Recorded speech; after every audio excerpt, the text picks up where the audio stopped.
Ever wondered why an hour has 60 minutes? Or who first thought to trap ideas inside little marks on a surface?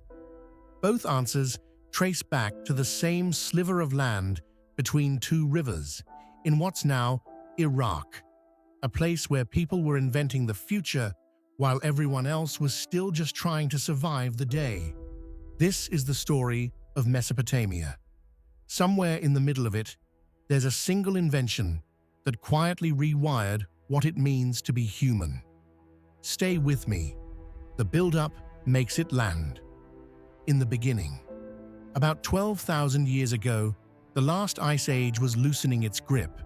Glaciers melted, the world warmed, and early humans, with no fixed homes, spent their days chasing a single question: where's the next meal? Men hunted with stone-tipped spears. Women gathered roots, seeds, and fruit. But humans had one edge no other animal had. They cooperated. They shared food and knowledge, and around their fires, they started imagining not just today, but tomorrow. As the ice retreated, rivers swelled and carved new paths. People noticed the ground near them was different, darker, richer, alive with game and fish. Each flood left behind a layer of fertile silt that made crops grow like nowhere else. So instead of wandering, people started staying. Over thousands of years, that shift changed everything. You could plant on purpose, raise animals instead of chasing them, and build things meant to last. By around 10,000 BCE, in the Fertile Crescent, people were farming wheat and barley, keeping sheep and goats, and for the first time in human history, growing more food than they needed. That surplus is the real starting ingredient of civilization. Once not everyone has to farm, some people are free to become something else entirely. Taming the rivers, building cities. The land between the Tigris and Euphrates held more promise than almost anywhere on Earth, but only if the water could be controlled. So people built dams, dug canals, and constructed irrigation systems, a project so large it required hundreds of people to plan and cooperate. Humanity's first taste of large-scale collective labor. It worked. Harvests exploded, granaries filled, and with that surplus came something new: spare time. Farmers became potters, weavers, builders, and traders. Trade routes formed to bring in the stone, timber, and metal the region lacked. Wealth accumulated unevenly, and social classes began to form. Out of all that complexity came the next leap: the city. By around 4000 BCE, the greatest of these cities was Uruk. Its ruins now sit quietly in the Iraqi desert, but 6,000 years ago, it may have held tens of thousands of people, an almost unthinkable number for that age. Managing a population that size demanded something no one had ever needed before: administration. A structured system of priests and officials emerged, centered on a massive temple complex that doubled as a granary, a trade hub, and a seat of government. Uruk proved something new: that thousands of strangers could live, work, and build together at scale. The invention that changed everything. And that's exactly the problem that created the moment I promised you. As Uruk grew, one question became impossible to ignore. How do you keep track of everything? Who paid their dues? How much grain sits in storage? How many workers showed up for canal duty last week? Memory works for a village. It collapses under the weight of a city. So around 3200 BCE, Sumerian scribes in Uruk invented something new: writing. Using a sharpened reed pressed into soft clay, they created wedge-shaped marks, later named cuneiform, from the Latin word for wedge. Here's the part that surprises most people. Humanity's first written words weren't poetry or prayer. They were inventory records, grain counts, livestock logs. The first thing anyone ever wrote down was essentially a spreadsheet. But the technology didn't stay narrow for long.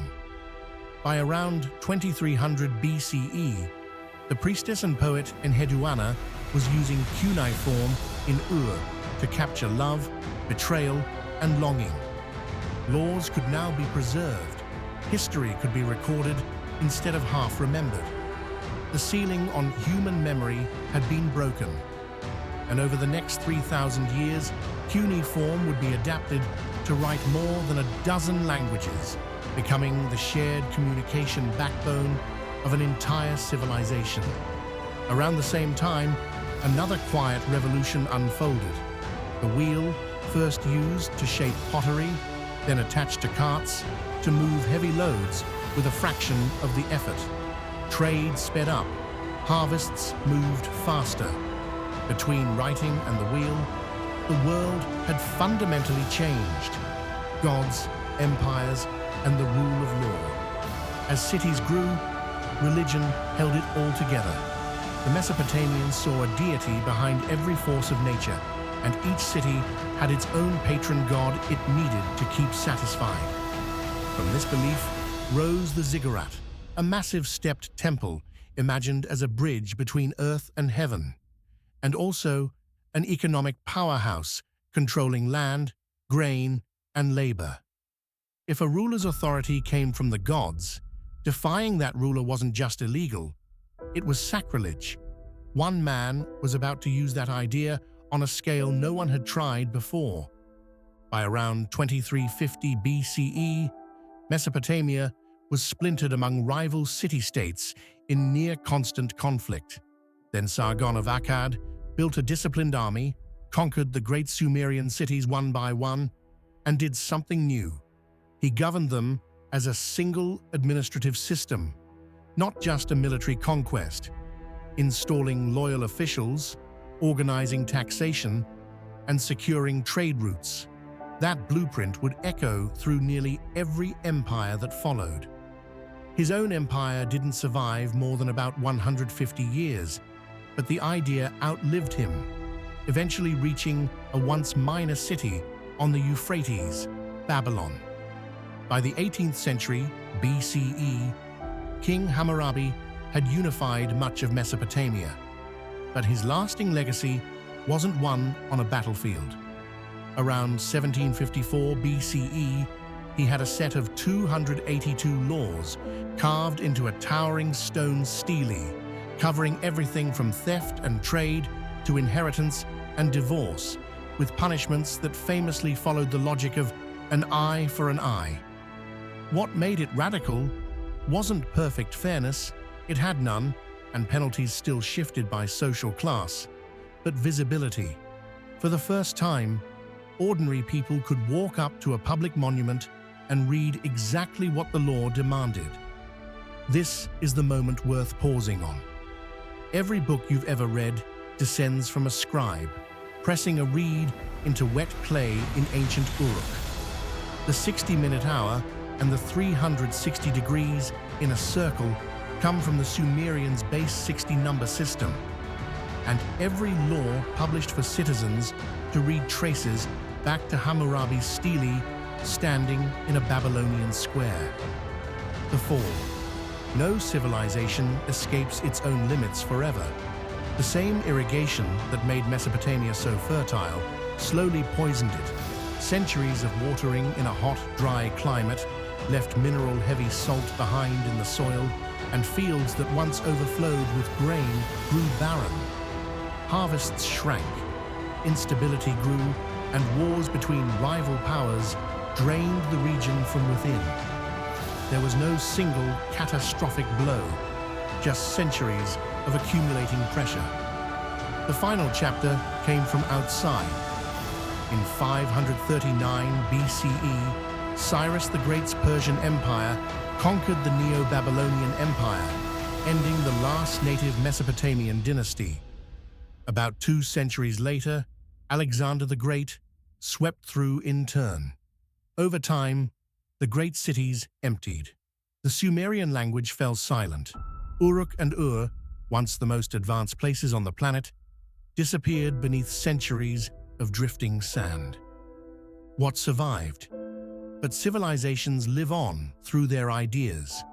When 19th century scholars finally deciphered the cuneiform tablets buried in the Iraqi desert, they didn't just uncover ruins, they uncovered the roots of recorded history itself, rewriting what the world understood about its own past.